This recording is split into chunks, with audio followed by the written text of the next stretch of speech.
Presidente. Gracias. Buenos días. Bueno, pues vaya por delante que trabajadoras de ayuda a domicilio, trabajadoras de centros de discapacidad, trabajadoras de centros residenciales y, por supuesto, las trabajadoras de centros de día gestionados por empresas privadas comparten el problema. Y el problema en estos casos no es la resolución en sí, que regula los requisitos mínimos de los centros y entre ellos las ratios de personal.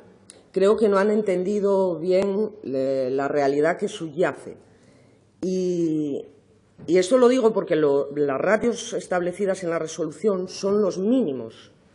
Fíjense que la norma no está regulando una cifra exacta del número de personal, sino que establece un mínimo por encima del cual no hay techo. ¿Y por qué les digo que no es el problema? Pues porque se pueden modificar las ratios, pero es que lo que mandan son los contratos. Y no sé si saben ustedes que hay residencias y centros privados en los que incluso se trabaja menos personal por debajo de los mínimos que establece la resolución.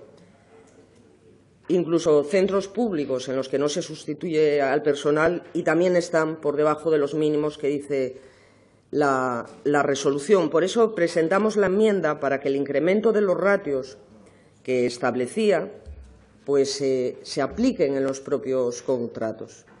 Compartimos el aumento de personal y no solo en los centros de día, también en centros de discapacidad y centros residenciales.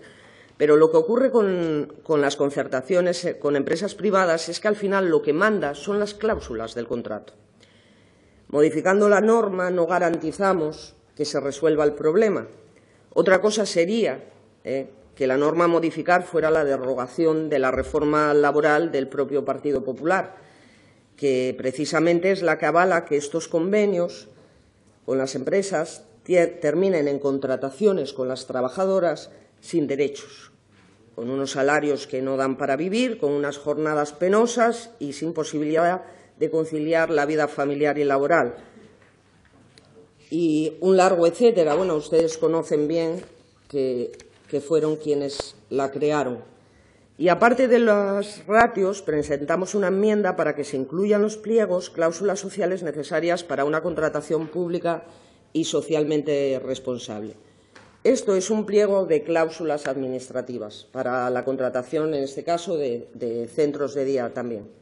Y aquí es donde se establecen las ratios que se exigen, las horas de psicólogo, las horas de terapeutas ocupacionales, todo eso se acuerda aquí, se refleja aquí, donde se establecen los requisitos que deben cumplir las empresas, la obligación de la formación a las trabajadoras, el cumplimiento de la Ley de Prevención de Riesgos Laborales, donde se debe exigir que sean empresas especializadas en el servicio que ofrecen y no como hasta ahora, que se permite que concurse cualquier tipo de empresa, si vemos cómo las constructoras han cambiado el ladrillo por los mayores.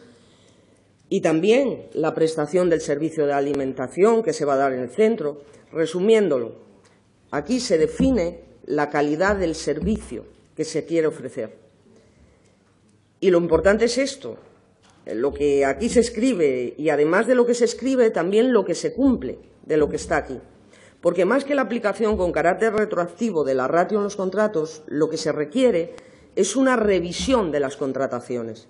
Porque entre las causas de rescisión del contrato se encuentran los incumplimientos en materia de formación a las trabajadoras, el incumplimiento del convenio colectivo, el incumplimiento de la Ley de Prevención de Riesgos Laborales, la falta de suministro de equipos de protección individual y un largo etcétera. El incumplimiento de estos pliegos tiraría al caldero más del 50% de los contratos existentes. Bastaría con llevar a cabo el control y seguimiento de la contratación. Y por último, insisto, es en la misma contratación donde se debe exigir la calidad en el empleo y en el servicio, porque la Administración es parte, y no es cualquier parte además. Es donde se está diseñando el servicio que brinda y el tipo de empleo que promueve. Y ambas cosas son inalcanzables cuando los concursos los gana la empresa que ofrece el precio más bajo.